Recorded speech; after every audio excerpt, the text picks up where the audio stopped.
On est venu, on est venu à plusieurs je suis Thiagène pour vous parler de PCR digital. On fait un petit café croissant juste à côté. Donc vous êtes les bienvenus après la discussion et la présentation. Donc moi je suis spécialiste PCR digital pour la France et l'idée c'est déjà de vous présenter un petit peu ce qu'est la PCR digital, pour ceux qui ne savent pas encore. J'espère que tout le monde le sait, mais bon, peut-être qu'on commence à te faire un petit rappel. Et puis, derrière, le fonctionnement de notre techno, puisque la PCR digitale existe depuis quelques années maintenant, c'est pas nous qui l'avons inventé, et derrière, les applications associées. Et je ne sais pas si y aura une petite question, mais avec plaisir. Donc, l'idée initiale, en fait, c'était de pouvoir rajouter dans notre catalogue IAGEN, entre les boîtes bleues et les boîtes rouges que je pense que vous connaissez, et les instruments d'extraction, de purification, d'analyse sur gel et également de QPCR, de rajouter cette technologie de PCR digital qui va nous permettre finalement de faire une quantification absolue, donc déjà intéressante, où on n'aura plus besoin de cours standards. On va augmenter sa précision, sa reproductibilité, et puis on pourra même multiplexer et quantitatif dans un multiplexage qui n'est pas possible en QPCR pour le moment. On a différents systèmes, donc en fonction des débits. Voilà, on était venu faire une démonstration il y a quelques mois, quelques petits mois, et puis on a des plus gros débits qui permettent d'augmenter le débit en fonction de vos besoins. Donc, la technologie de Webien, eh bien, Thiagène a souhaité aborder la PCR digitale avec une technologie un petit peu différente par rapport à ce qu'on disait jusque-là, à savoir une technologie en partition solide et non pas en gouttelette. Donc, elle a fait l'acquisition d'une société qui a été créée en 2013, qui s'appelle Formulatrix, qui a commencé à travailler sur cette technologie de plaque en partition solide. La technologie a évolué, vous voyez, depuis 2013 jusqu'à 2019, où finalement, Thiagène a fait l'acquisition de la partie constellation, donc cette partie de chez Formulatrix, pour pouvoir la cryogéniser et en donner un système et en lancer un système en 2020, octobre 2020, quasiment en 2 ans pour bio, qui, lui, donc, travaille en nanoplaques, à partition solide. Et tout ça en PCR digital, bien entendu.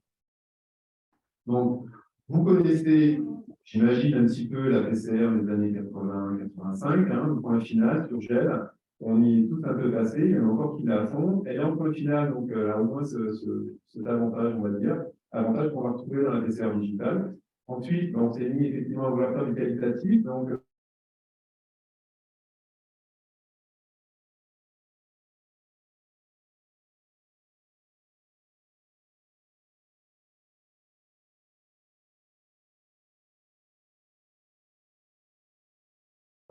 même dans les deux conditions, pour prendre et l'échantillon, donc ça peut être un petit peu compliqué.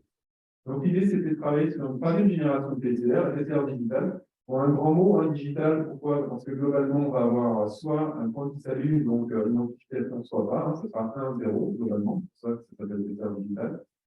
Ça va être une quantification absolue. On va s'approcher de cette courbe standard. Effectivement, on va augmenter sa précision, sa reproductibilité. On sera aussi beaucoup moins sensible, on va dire, à l'inhibition, résistant à l'inhibiteur. Et puis également, donc, c'est le fait qu'on soit en point final, donc sans besoin d'avoir une efficacité PCR très spécifique. Bien entendu, l'idée, c'est quand même que ça amplifie, donc c'est un peu embêtant. Mais l'avantage, c'est qu'on ne sera pas, voilà, on pourra travailler en 46, 45, 56, il n'y aura aucun souci avec ça. Au final, on aura quelque chose. Si il y a eu un design qui a été correctement effectué en QPCR, on va le voir, mais c'est tout à fait transposable à la QPCR à la digitale. Tout ce que vous avez designé en QPCR, globalement, fonctionnera en QPCR sans avoir à faire d'optimisation. Voilà, l'intérêt de la PCR digitale n'arrête pas de croître. Bon, voilà, ça, c'est des chiffres un petit peu anciens, mais globalement, on a plus de 5-6 000 publications qui en parlent. Je ne vous l'apprendrai pas, et dans tout un tas de domaines d'application, puisque ça va vous permettre de simplifier la vie globalement, et surtout, on va dire, d'avoir cette augmentation de sensibilité. Ce que nous, on a voulu faire chez Thiagène a voulu faire, ça a été vraiment de pouvoir le simplifier au niveau de la QPCR. C'est un peu une révolution.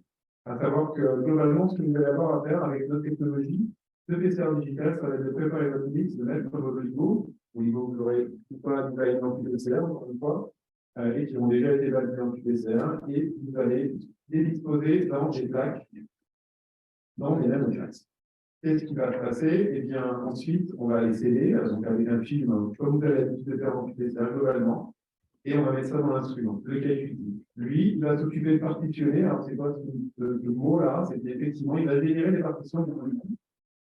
Il va générer entre 1500 et 26 000 partitions, à peu près 15 minutes. Donc, on met ça plutôt rapide. Pour ensuite lancer l'amplification. Et puis après amplification, donc l'amplification, on pourra la programmer exactement comme on a l'habitude de faire sur un thermostat classique. On pourra programmer les temps, les températures, le nombre de cycles, il n'y a aucun souci avec ça. Et puis derrière, après amplification, eh bien, il y aura la lecture qui sera sur l'équivalent d'un scanner, qui est intégré également dans l'instrument scanner, qui va nous permettre de détecter jusqu'à 5 couleurs pour les cibles, et une sixième pour un fluorophore référence qui, lui, va nous permettre de détecter toutes les partitions négatives, important pour le calcul derrière de la concentration. Donc voilà, globalement, c'est ce workflow qu'on va utiliser. Pourquoi la PCR digitale et pourquoi finalement ça va nous aider dans notamment la résistance à l'inhibition? Parce que voilà, globalement, le schéma habituel qu'on a l'habitude de présenter, vous avez un tube, on va dire en QPCR, 16 microlitres avec deux cibles. Vous divisez vos 16 microlitres en 16 partitions d'un microlitre, vous allez avoir globalement vos cibles dans une partition à chaque fois. C'est très bien. Donc, on peut imaginer qu'on va quand même un peu concentrer notre cible par rapport à son environnement, où il y aura la même concentration de TAC, d'oligo-DT, de tout ce qui va permettre en fait d'effectuer l'amplification. Ça, c'est dans un monde parfait. Dans le vrai monde, ça va être avec des inhibiteurs de la compétition, on est bien d'accord. Eh bien, ça va se passer de la même façon. Tous les inhibiteurs vont être dispatchés dans différentes partitions, et à la fin, on va se retrouver avec des cibles où ils n'auront pas d'inhibiteurs de compétition, ça peut être du JDNA, bien entendu, et d'autres qui en auront quelques-uns. Mais en tout cas, ça n'aura jamais l'impact que ça peut avoir ici, où on va avoir des mouvements de convection pendant les différents cycles de la PCR. Donc, on va avoir beaucoup plus de chances d'amplifier nos cibles rares, que ce soit ADN ou ARN, puisqu'on peut aussi faire du manipulation. Voilà vraiment le principe de la PCR digitale et pourquoi ça apporte vraiment cette robustesse à l'inhibition notamment et à la compétition. Donc là, c'est bien. Maintenant, comment on quantifie? Eh bien oui, parce que pour une partition, on ne va pas avoir forcément une cible, on peut avoir deux cibles, trois cibles, on peut en avoir jusqu'à 5, 10, ça dépend de la concentration qu'on va avoir. Il va falloir pouvoir corriger cette petite erreur, puisqu'on aurait tendance sinon à très fine concentration. Eh bien, il y a la loi de Siméon de Poisson qui vient nous aider et qui va, elle, en fait, nous permettre d'évaluer la probabilité d'avoir une cible, deux cibles, trois cibles dans les partitions, voire plus, et de corriger en fonction. Donc, pour pouvoir faire ça, il a besoin d'une chose, cette loi a besoin d'une chose, c'est d'avoir des partitions négatives. Il y a quelque chose qui est sûr dans une réaction, c'est une partition négative, c'est une partition où il n'y a pas la cible. Ça, c'est sûr. Par contre, encore une fois, s'il y a une cible, deux cibles, trois cibles, c'est bien. Donc, on a absolument besoin de travailler dans ce type de range de concentration et d'éviter d'être dans la saturation. Pourquoi on dit ça? Parce que quand on fait des démos, souvent, on essaie de vous sensibiliser à ça et partir sur des concentrations autres que les concentrations habituelles au PCR qui nous sortent des CT de l'ordre de, je sais pas, de 20, on va dire, 18, 20, 22. C'est pas très intéressant parce que nous, on va saturer le type en digital, on est vraiment décalé vers le très faiblement détectable.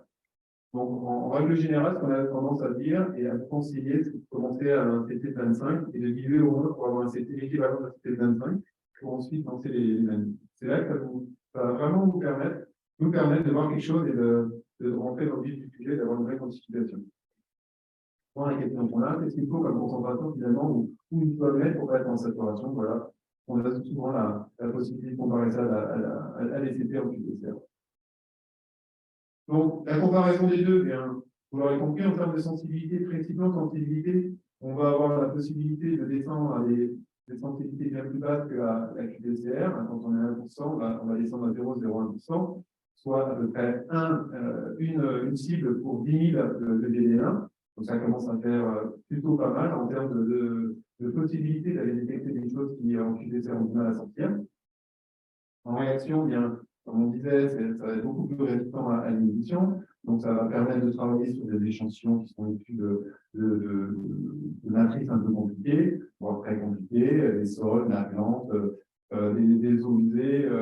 Vraiment, on travaille sur tout ce qui peut faire. Au niveau humain, bien entendu, toutes les biocidiques qu'on peut imaginer, qui, en QPCR, ont du mal à à sortir à cause des unités résiduelles malgré l'extraction, et qui finalement, digital arrive à détecter de façon plus précise et plus présente. En termes de détection, il y a aussi autre chose, c'est qu'on parle souvent de détection d'événements rares en digital, ce qui est vrai, mais il faut vraiment parler aussi de cette précision qu'on va avoir dans la détection de variations de quantité. Alors ça va être dans l'analyse de CNV, ça va être dans l'expression génie, dans différents types d'applications. On va pouvoir, quand on QPCR par exemple, on va pouvoir détecter un TT d'écart, de plus ou de moins. Un DCT, ça commence à devenir un peu compliqué. Eh bien, donc deux fois, je vous rappelle deux fois ou deux fois plus ou deux fois moins, et finalement, avec la digitale, on va pouvoir descendre à des précisions de l'ordre de 10%. Donc, c'est plutôt intéressant quand jusque-là, on disait, tiens, concrètement, je devrais avoir une modification d'expression, et finalement, vous voyez rien en QPCR, et bien, il y a quelque chose qui passe, et la digitale permettra de vous révéler. En cours standard, on a dit, on n'a pas, donc ça, c'est plutôt intéressant, plus besoin des paires, et puis déjà, le coup de la courbe par lui-même, c'est des points, donc c'est plutôt bien.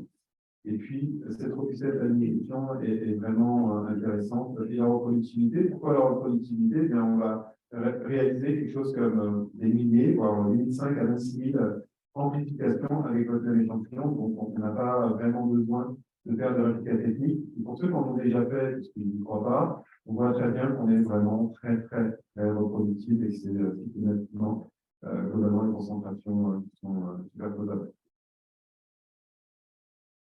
Voilà, pour parler de la précision à 10%, on peut faire juste un petit comparatif entre un CD qu'on va avoir ici, sur le QPCR, et puis ce qu'on a fait avec ce CD-là, on a zoomé ici, on a fait une division à 10%, et puis on a regardé un petit peu les différentes concentrations qu'on pouvait sortir à chaque fois. Donc c'est assez intéressant de voir qu'on a à peu près 7 concentrations dans un seul CD. Voilà, c'est juste, ça parle de lui-même.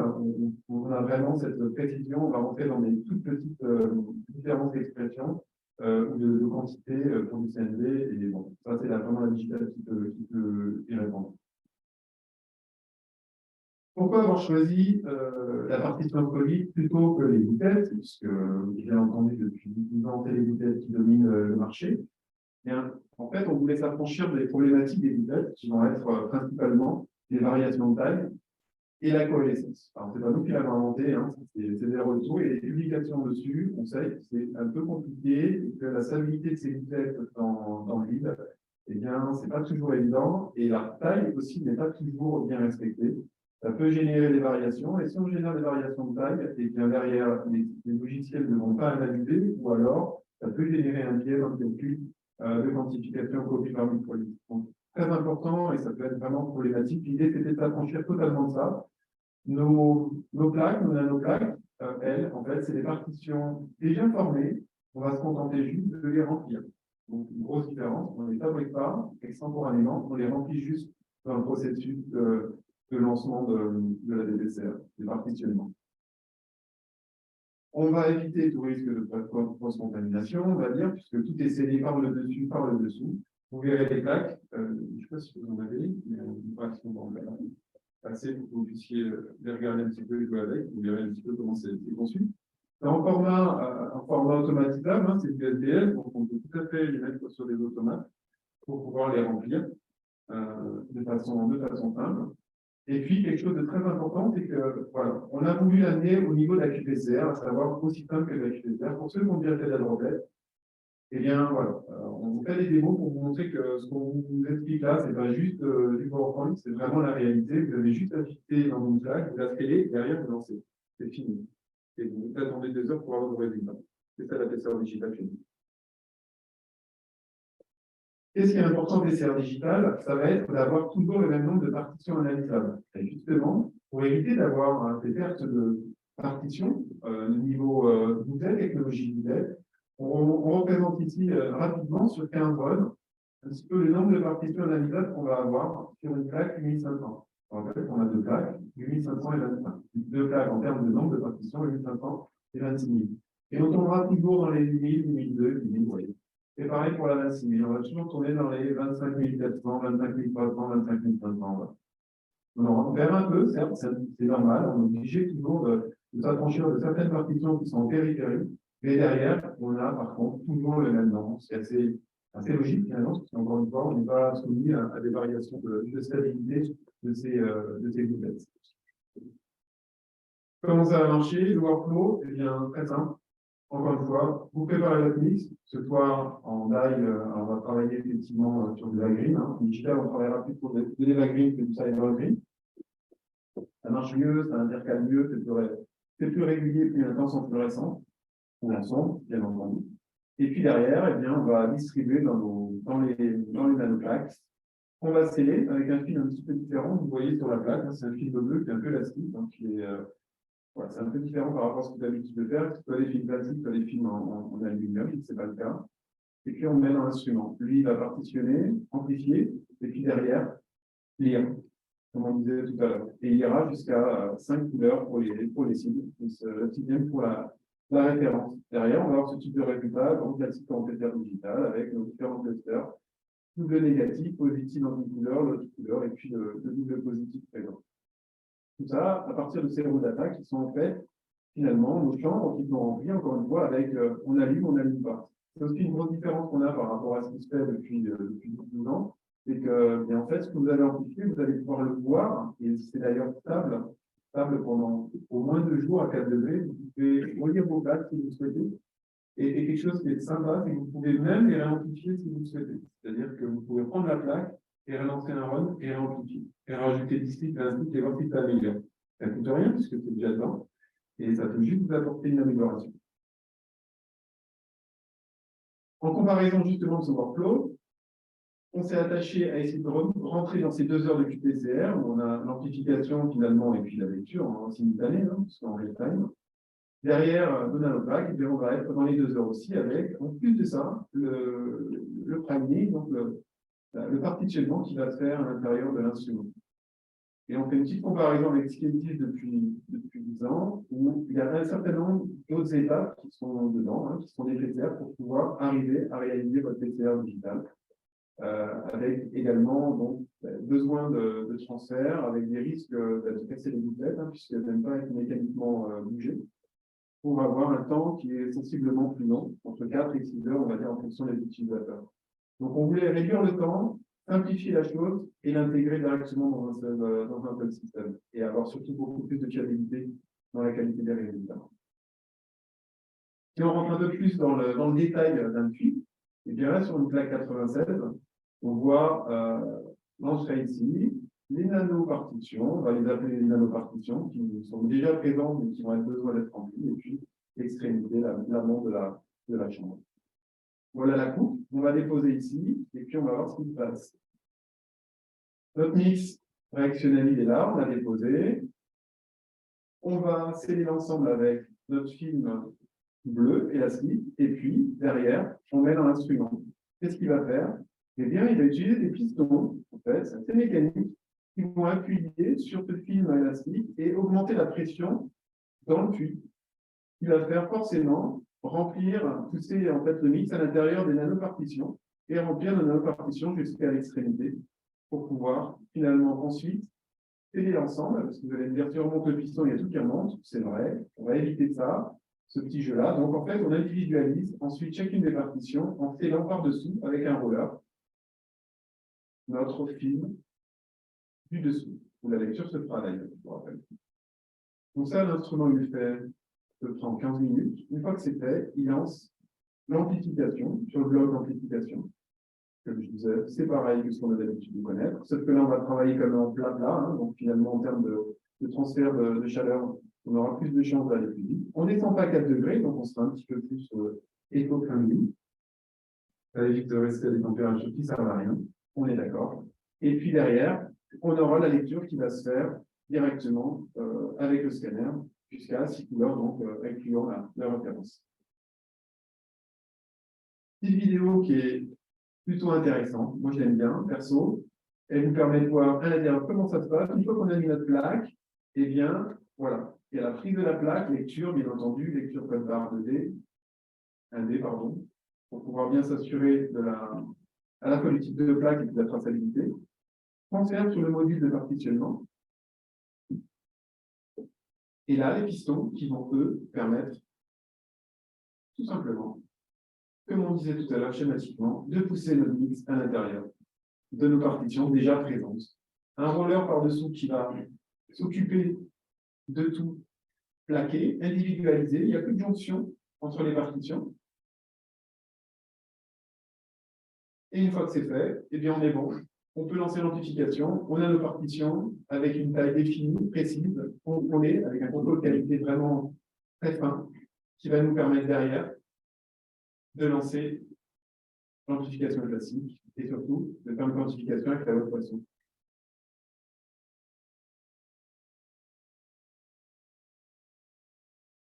Voilà nos partitions qui vont commencer à s'illuminer dans cette thème. Mais ça, encore une fois, c'est sur le scanner qu'on pourra détecter. On n'est pas en lecture en temps réel. Et derrière la pince qui va amener l'ensemble sur le scanner pour pouvoir lire les différentes chambres, que ce soit une plaque 24, une plaque 96 et une plaque 8. Maintenant, on a une plaque 8.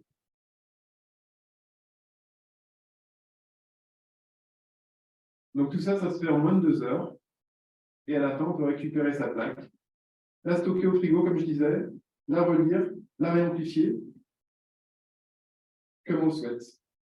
Tout ça sur un instrument, donc celui-là, c'est le KQT1, une plaque qui, en termes de dimension, permet vraiment de rentrer sur une petite paillasse. Donc voilà les différents, la famille, hein, avec les différents systèmes, 5 couleurs, 2 couleurs. On en a un voilà, qui fait que 2 couleurs, qui est un peu moins cher, mais on ne pourra pas passer, on ne pourra pas grader de 2 à 5, donc il faut vraiment bien réfléchir sur l'économie d'argent. Ça peut être intéressant, mais bon, après rester à 2, c'est peut-être un peu limitant. Et puis des plus gros bébés qui en sont, encore une fois, 4 plaques et 10 plaques. Qui ont le même type de fonctionnement, bien entendu, même type de plaques. Les plaques sont individuelles, vous pouvez faire des protocoles différents. En fait, vous pouvez même charger les plaques quand vous souhaitez, donc 24 ans, ça peut très bien fonctionner. C'est du chargement continu, comme on a l'habitude de l'appeler. Voilà, avec tout dedans.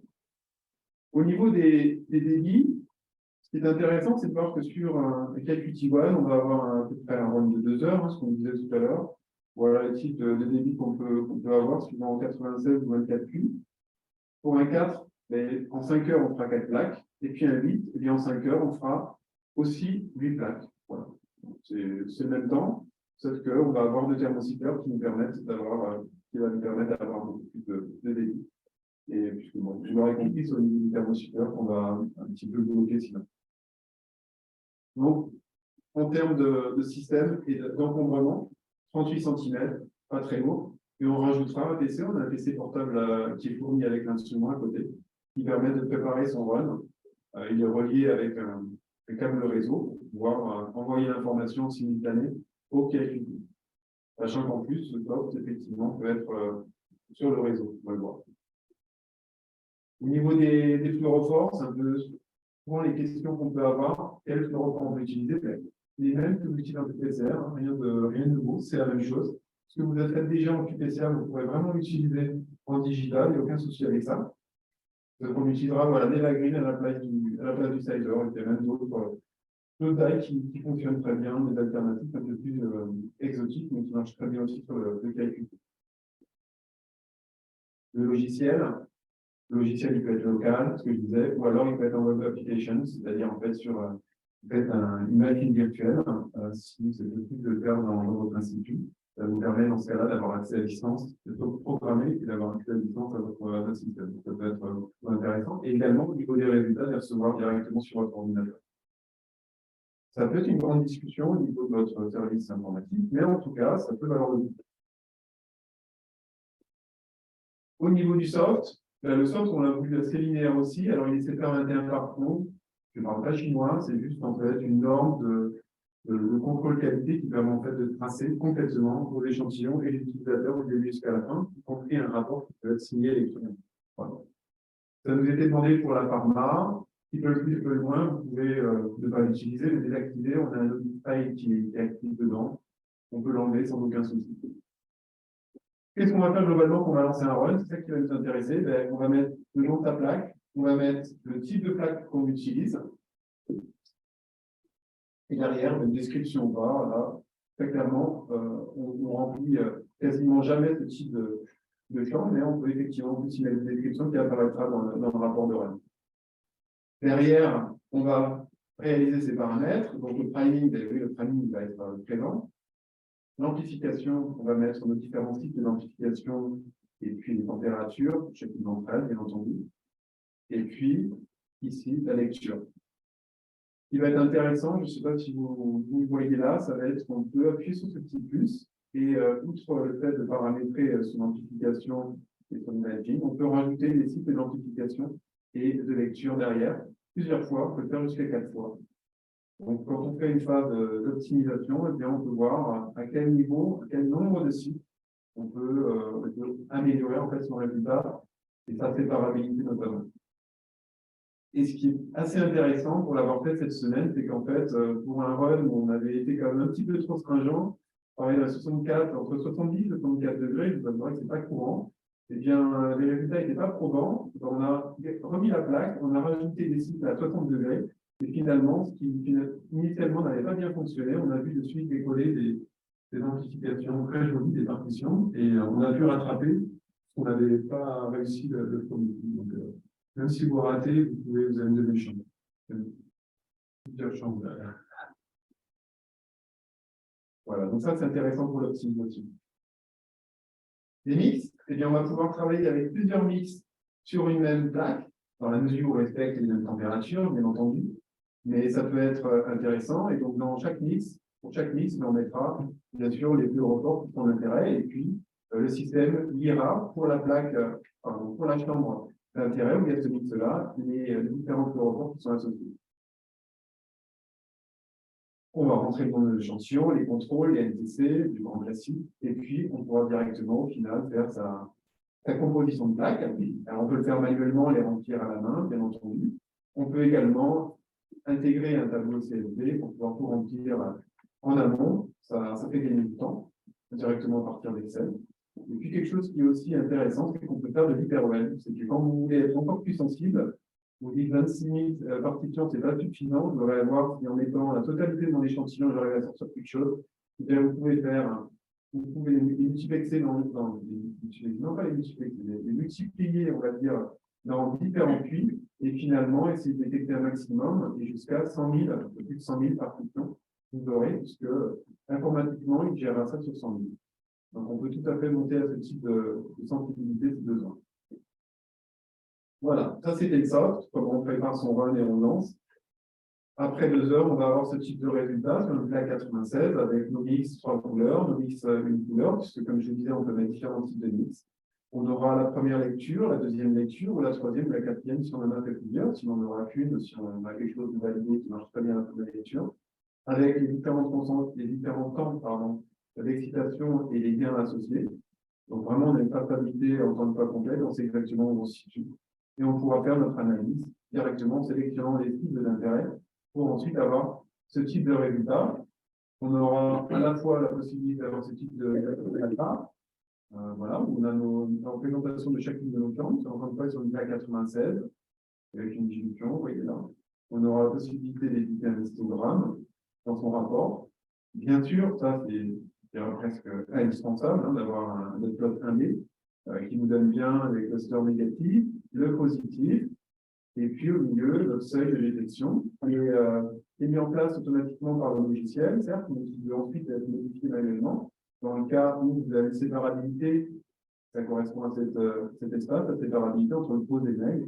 Si vous avez une séparabilité qui n'est pas très bonne parce que vous faites un premier essai et ça n'a pas super bien marché, si vous avez le cluster positif là, vous allez être content de pouvoir ajuster votre seuil manuellement plus bas pour pouvoir quand même quantifier, parce que même si vous n'êtes pas top, même si votre QPC ne marche pas bien, et bien en digital, vous pourrez quand même voir déjà quelque chose, même au premier run, avant de finir le tout. En 2D, on va avoir ce type de résultat-là, classique, double négatif, positif pour une couleur, la deuxième couleur, et puis le double positif là. Donc très, très intéressant pour pouvoir caler ces différentes couleurs en multiplexage. Le signal map qui nous donne une vision finalement de chacune de nos chambres avec les partitions positives pour chacune des couleurs. Je vous rappelle que c'est stable et que c'est positif. Donc, vous pouvez, toutes les photos qui sont prises dessus nous permettent de voir la distribution de partitions dans notre chambre. Le heatmap, qui lui va donner une idée en fonction des concentrations, une couleur bleue un peu plus foncée à chaque fois. Donc, ça peut servir. Globalement, le point de diagramme qui est utilisé aussi, et surtout le concentration diagramme qui est plutôt pas mal. Donc, tout ça, c'est des choses que vous pouvez rajouter dans votre rapport de run, en plus d'un tableau CSV, bien entendu, qui regroupe toutes les informations essentielles de votre run, avec les concentrations, le nombre de partitions analysables, le nombre de partitions positives, négatives et les pays et les coefficients d'incertitude associés suite à la loi de Poisson. Les plaques. Donc, on a 4 types de plaques finalement, puisqu'on va avoir des 26 000 en 24 et en 8 puits. La 8 puits, elle est là pour le début de l'année prochaine, disponible commercialement. On a déjà la 24 26 000, bien sûr, la 24 8500 et la 96 8500. Alors, vous allez me dire pourquoi 26 000 et pas 8500 et inversement, ou plutôt 26 000, je serai plus sensible forcément, donc je vais faire que ça. C'est pas évident en fait, parce que ça va dépendre de vos applications. Avec la 26 000, oui, vous serez plus sensible, vous allez avoir ce type d'application-là. Bien sûr, ça sera pour la détection d'événements rares. En travaillant sur la dioxyde liquide, avec beaucoup d'inhibiteurs, notamment de la détection de pathogènes sur les plantes, etc., etc. Donc oui, la 26 000, dans ce cas-là, va vraiment vous apporter, vous maximiser les chances de sortir des choses qui sont compliquées à sortir, soit rares, soit compliquées à sortir, parce que beaucoup d'inhibiteurs. En revanche, quand vous allez travailler sur des choses qui sont plus la comparaison de quantité, pour du CNV, la quantification du librairie de NGS, faire du CRISPR, notamment du contrôle qualité de CRISPR. Vous faites également de l'expression génique. Vous allez comparer deux conditions d'expression ou plus de conditions d'expression génique. Et bien là, vous n'allez pas être à vouloir détecter des choses rares, mais avec des concentrations, vous aurez des concentrations tout à fait correctes. La 8500 est largement plus suffisante pour pouvoir justement détecter ces variations à 10% dont on parlait tout à l'heure. Donc, en fonction de vos applications, on partira sur du 26 000 ou du 1500.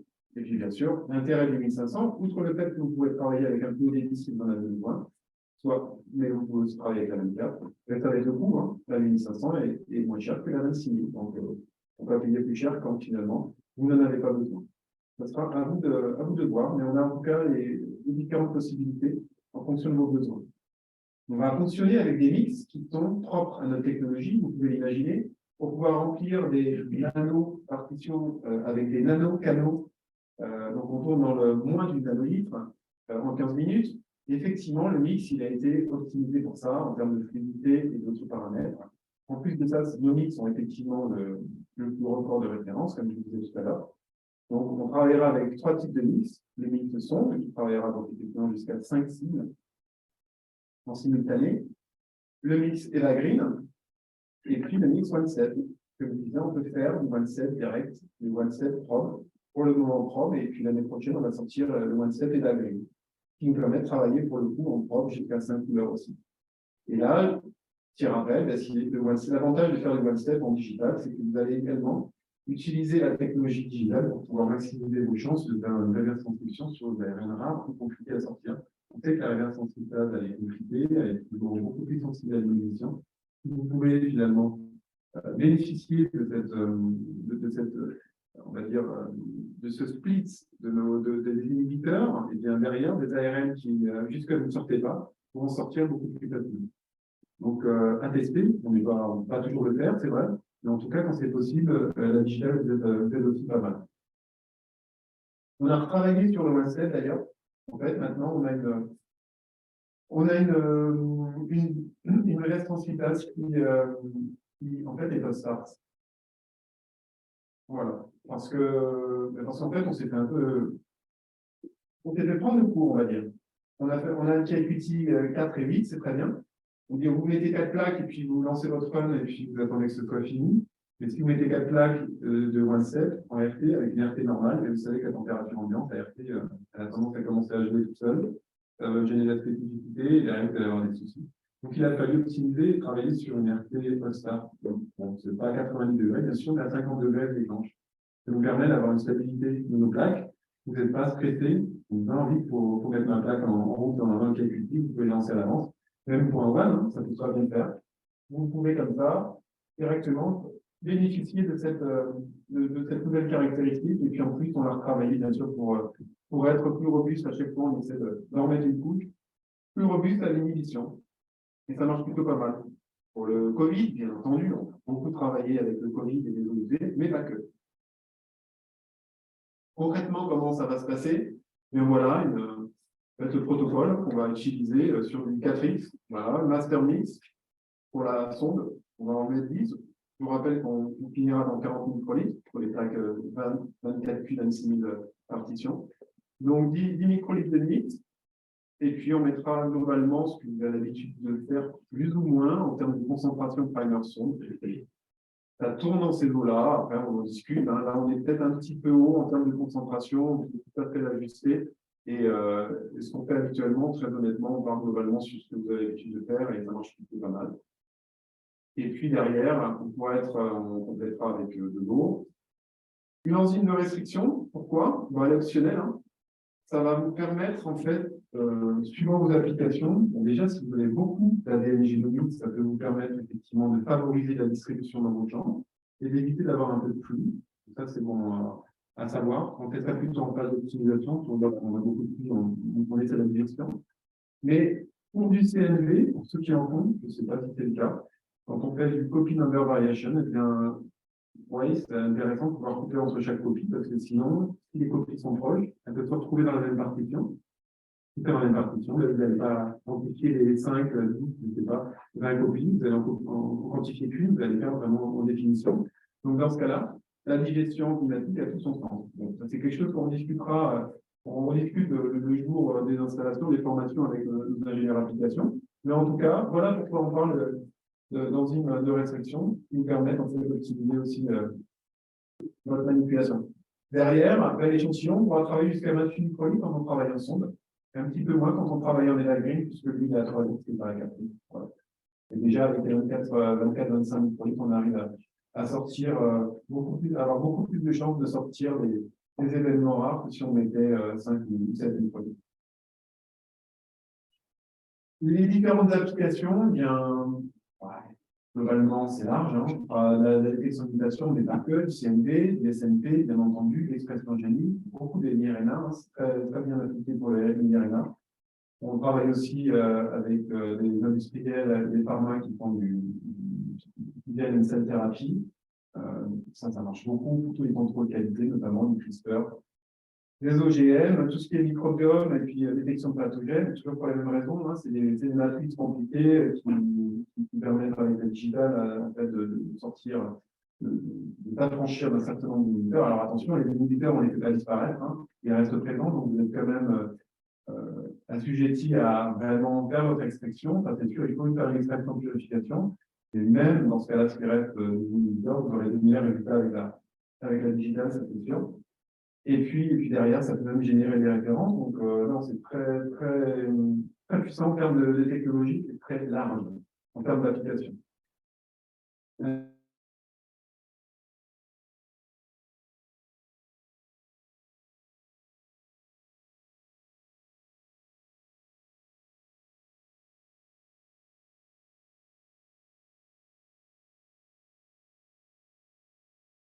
C'est plutôt intéressant, mais après la transcription, bien entendu. On sait, bien entendu, ça dépend des matrices. Et bon, c'est pour ça qu'on est aussi piagène. On a des solutions pour chacune de ces matrices en termes d'extraction manuelle ou automatisée. Si on n'a pas une bonne extraction derrière, on a de fortes chances d'avoir des soucis pour avoir une bonne détection et une bonne quantification. Ça, on est d'accord. Voilà le type d'application en thérapie génique. C'est juste pour vous donner l'idée, je sais que vous n'en faites pas, mais en tout cas, voilà, on peut faire de l'extraction virale, on peut faire bien sûr l'extraction génique, le CNV vient s'appliquer dedans, et puis la détection de contamination, l'ADN résiduel, c'est extrêmement demandé, et la digitale vraiment y répond par rapport à ce que vous devez faire jusque-là. Le 5 couleurs, voilà, donc on parle toujours de multiplexage et de 5 couleurs en disant voir comment on va dire 5 couleurs. Eh bien, c'est une petite représentation de comment nous, on le fait chez Piagène à INSEM. Et on propose de le faire, bien entendu. Il faut, là pour le coup, on travaille sur différentes cibles avec différentes quantités de matrices. Et on montre que ce soit en monoplex, pour chacune des couleurs, chacune des cibles, ou en 5plex. Et bien, l'idée, bien entendu, au final, c'est qu'on ait les mêmes concentrations, chacune des cibles. C'est ce qu'on voit là. on soit un singleplex ou un fiveplex, et bien vous voyez pour chacune des cibles, avec les quantités de matrices variables, 0,5 nanogrammes ou 2 nanogrammes, et bien derrière, on va obtenir les mêmes types de plot, c'est bien, à l'œil, je ne sais pas si on va réussir à déterminer la concentration, mais en tout cas, ça y ressemble. Ça ressemble assez bien à être les mêmes types de concentration, et puis au final, bien entendu, dans le tableau, on voit bien que pour 2 nanogrammes de matrice, eh bien, on a les concentrations similaires, que ce soit en singleplex ou en fiveplex. Voilà ce qu'il faut faire maintenant, ça se fait de façon assez linéaire avec les logiciels de design qu'on peut avoir pour s'assurer bien entendu qu'il n'y ait pas d'interaction entre vos fragments de sonde. Une fois que ça c'est fait, in silico peut le valider bien sûr en côté biologique.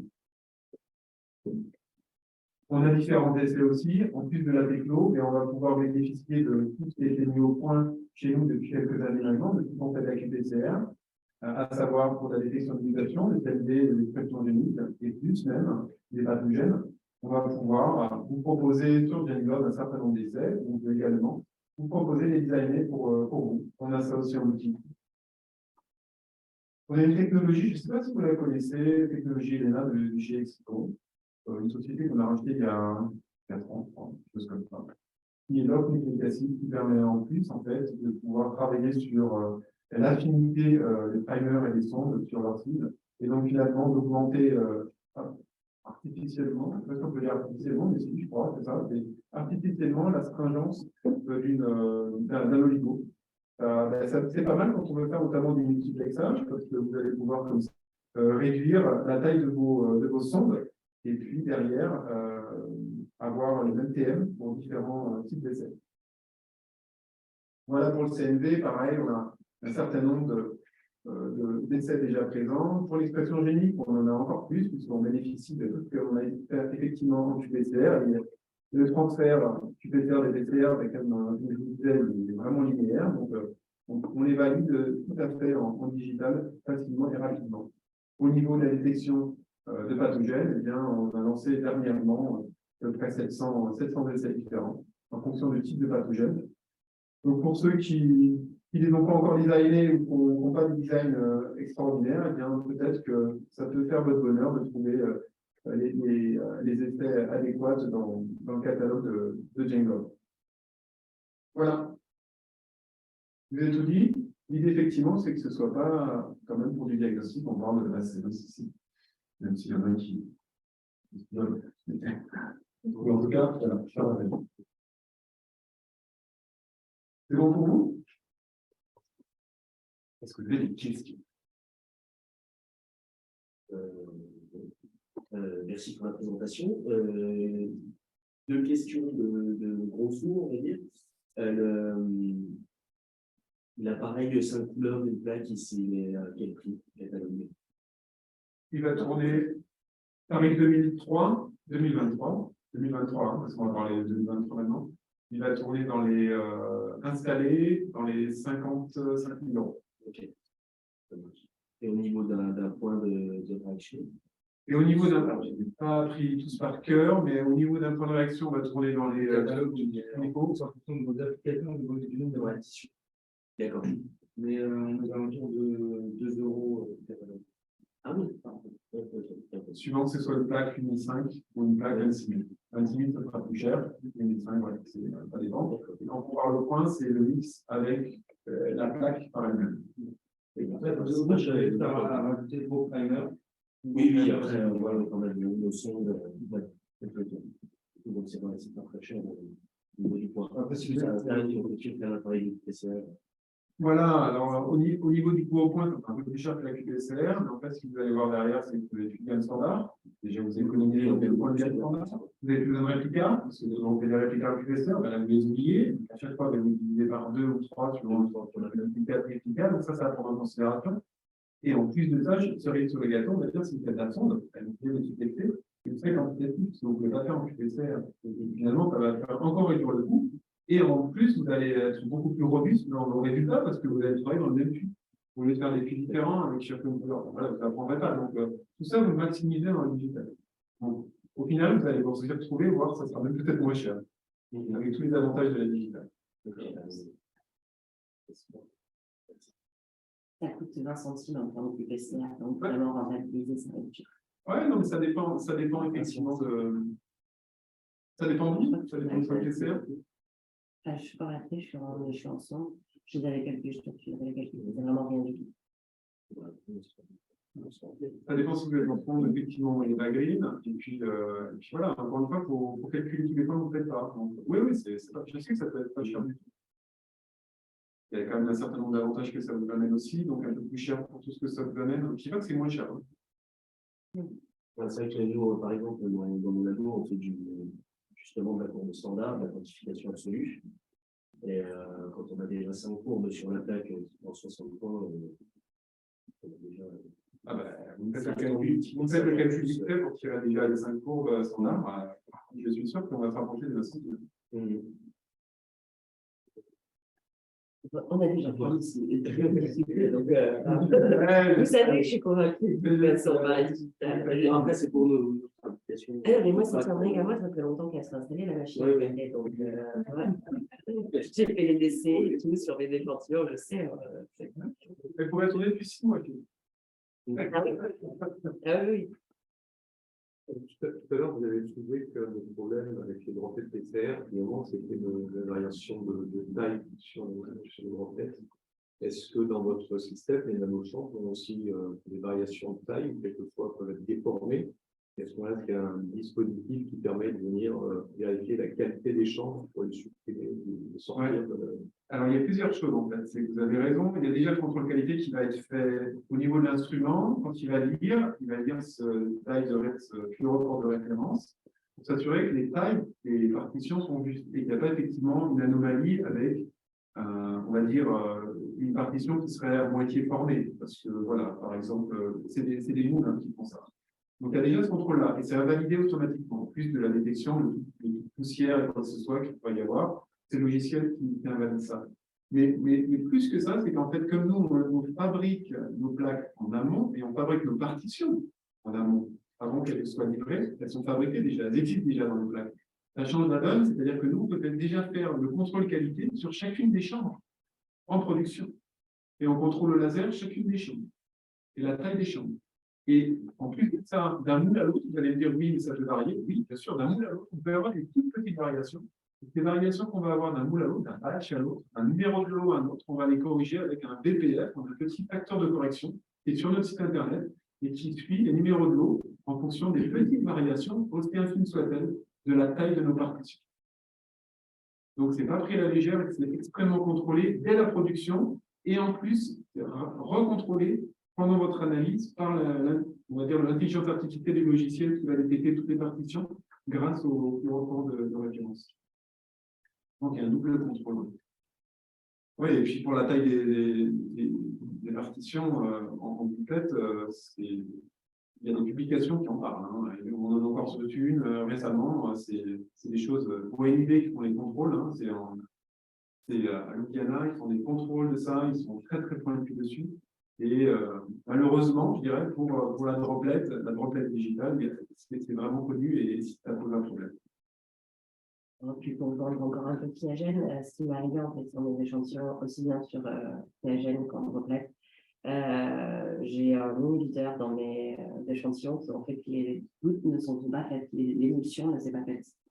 Donc en fait, j'ai quelques gouttes, mais les autres, elles se sont complètement étalées, quoi. J'avais un tout petit peu de SDF dans mon échantillon, et donc du coup, la droplet ne s'est pas formée, et voilà. Donc à savoir que ça, du coup, ça n'arrive pas. C'est vrai, vous savez, hein, puisqu'on a travaillé ensemble, on s'est déjà rencontrés en formation école de l'ADN, on a des variations, et si vous avez, c'est pas que des variations dans la génération des gouttelettes et leur taille, c'est en plus de ça, des instabilités par rapport à la matrice que vous mettez dedans, et la pureté de la matrice. Parce que l'huile qui est utilisée, c'est pas l'huile comme ça, c'est une huile qui est extrêmement travaillée chimiquement pour pouvoir garder une stabilité des gouttelettes une fois qu'elles sont formées. Moins d'analoïdes, imaginez, et puis quand il y en a 10, 15, 20 000, 25 000, ça a vraiment besoin d'être stabilisé. Dès qu'il va y avoir quelque chose dans votre échantillon qui va déstabiliser un tout petit peu les forces de surface au niveau des gouttelettes, vous allez avoir de la coalescence, elles vont fusionner à la fin, vous allez en perdre un certain nombre, voire vous allez avoir une plaque. Et sur ce dispositif, malgré tout, on peut imaginer aussi que j'ai un échantillon qui serait par exemple très visqueux, va modifier des propriétés de viscosité du mix final et vous allez potentiellement avoir aussi des difficultés à remplir les nanoformes. Des échantillons visqueux, en fait, on n'en voit pas tant que ça, puisque les quantités qu'on met dedans, après extraction, normalement, vous avez, même en mettant jusqu'à 28 microlitres, j'ai jamais vu d'échantillon qui soit tellement visqueux qu'il ne soit pas gérable. Quand vous faites une purification, vous allez élever au final. Si vous faites une élution digne de ce nom, je dirais, vous n'avez pas une viscosité qui est normale. J'en ai rarement vu, alors peut-être vous allez me dire ça existe, je sais, mais je n'ai pas vu de problématique en la matière. Si ça arrivait, on va dire pourquoi pas, de toute façon, ça va faire quoi? Ça va bloquer la chambre, ça ne va rien abîmer du tout, et vous allez vous rendre compte que ouais, mon extraction n'est vraiment pas bonne, il faut que je le dise, vous allez vider. Voilà, vous allez vider. Mais ce que je veux dire par là, c'est que vous allez être beaucoup moins sensible à la stabilité des partitions. C'est quand même essentiel, c'est que vos partitions, elles sont là, et que même si vous arrivez avec un peu de SDF dedans, avec des choses qui ne sont pas reluisantes par rapport à ce qu'on veut faire derrière, c'est-à-dire amplifier, eh bien, vous pourrez quand même amplifier quelque chose parce que vos partitions seront présentes et seront remplies. Après, une édition sera une édition. Si la tête est divisée à 100%, on est sûr que ça va vraiment sortir. Dans ce cas-là, vous diminuerez. Mais en tout cas, les partitions seront présentes. Vous n'aurez pas cette problématique-là. En fait, toute la partie génération des partitions et puis commencer l'analyse et voir si ça marche, eh bien, toute cette partie en amont, vous l'oubliez dans les soucis que vous allez vous procurer en disant est-ce que ça a marché, pas marché, non. Ça, oui, ça va être sûr. Je les aurai, mes 25 500 partitions analysables. Maintenant, est-ce que ça a marché? Est-ce que c'était trop visqueux? Est-ce que j'ai trop d'inhibiteurs? Ah oui, bien sûr. Hein. Ça reste de la biologie, ça reste une efficacité, même si on parle, on n'est plus du tout sensible à l'efficacité PCR par rapport à une comparaison avec nos échantillons et la gamme standard. Bien sûr qu'il faut quand même s'amplifier à un moment donné, sinon ça. C'est plutôt dans ce sens-là. Je disais d'ailleurs que par plaque, on avait plusieurs chances qu'on pouvait rajouter des cycles. Et selon vous, est-ce que vous avez une idée de la stabilité des enzymes? En d'autres termes, à partir de combien de cycles l'activité enzymatique commence à se dégrader? Alors, il y a le temps et puis le nombre de cycles, hein, parce que c'est des choses différentes. Déjà, au niveau du temps, on préconise, on a l'habitude de dire 2 jours à 4 degrés, mais finalement, dans l'embout, c'est plus longtemps que ça. Même plus que ça. C'est 6 jours, 6 jours, finalement, à 4 degrés. Parce que l'enzyme, et puis ce qui a été amplifié, mais on n'est pas vraiment de dégradé. Mais par rapport au nombre de cycles, il n'y a pas plus tard qu'avant-hier, j'ai fait 100 cycles. 100 cycles. Bien sûr, ce n'est pas le but du jeu. Hein. Mais comme je disais initialement, on était mal parti avec une température d'analyse à 70 degrés, on n'a rien eu. Le client a voulu vraiment faire 70 degrés. C'est boulot, pas de problème. Ça n'a pas marché. Ça serait peut-être bien de revenir sur des choses plus tolérables par rapport à l'attaque et ce qui peut se passer. Et on a descendu à 64 ou 60 degrés. Et donc, sur les 40 cycles initialement, on n'avait rien. J'ai rajouté 20 à 64, et puis encore 20 à 64, et puis encore 20 à 64. Donc, 40 plus 3 fois 20, ça fait 100. Et donc, à 100, on avait encore des choses qui sortaient. Je ne dis pas que c'est joli, qu'il ne commence pas à y avoir des petites choses au niveau des clusters qui sont artefactuels, légèrement. On peut sortir la spécificité aussi, bien sûr, parce que là, c'est un cycle, mais pour répondre à la question, sans cycle, ça marche. C'est énorme, hein. One Step. Je n'étais pas avec le kit One Step, ça c'était avec du kit Evagri. Je ne peux pas te dire, je ne l'ai pas testé personnellement, mais il n'y a pas de problème, on peut le faire jusqu'à 4 fois. Au niveau du logiciel, tu peux le refaire jusqu'à 4 fois. Donc, à tester. Mais je ne pense pas qu'on soit limité, c'est sensiblement la même taille qui est dedans. Il y a la RT avant, donc une fois que la RT est faite, ça empêcherait que ça fonctionne. Ce n'est pas une idée, mais je pense que ça devrait bien fonctionner aussi, même avec plusieurs répétitions derrière. Là, c'est exceptionnel. Normalement, vous rajoutez ne serait-ce que 20 cycles, vous voyez de suite si ça ou 2 fois 10 cycles. Vous voyez que ça vous améliore votre séparabilité et si c'est ce qu'il faudra faire pour les prochains runs en termes de validation. Mais voilà, jusqu'à 100, ça marche. Et avec des résultats analysables. Il faut essayer sans occuper d'air, je ne suis pas sûr. Il reste 2 questions dans le chat, mais je pense que vous avez répondu à la première, qui était peut-on travailler directement avec des échantillons frais ou peut-il forcément faire une extraction en amont? Oui, vous pouvez. Alors, c'est pas. Oui, l'idée, c'est de pouvoir faire une purification, c'est quand même vraiment l'idée. Maintenant, si vous voulez travailler avec un LISA, on a déjà des clients qui ont travaillé avec des LISA, ça marche.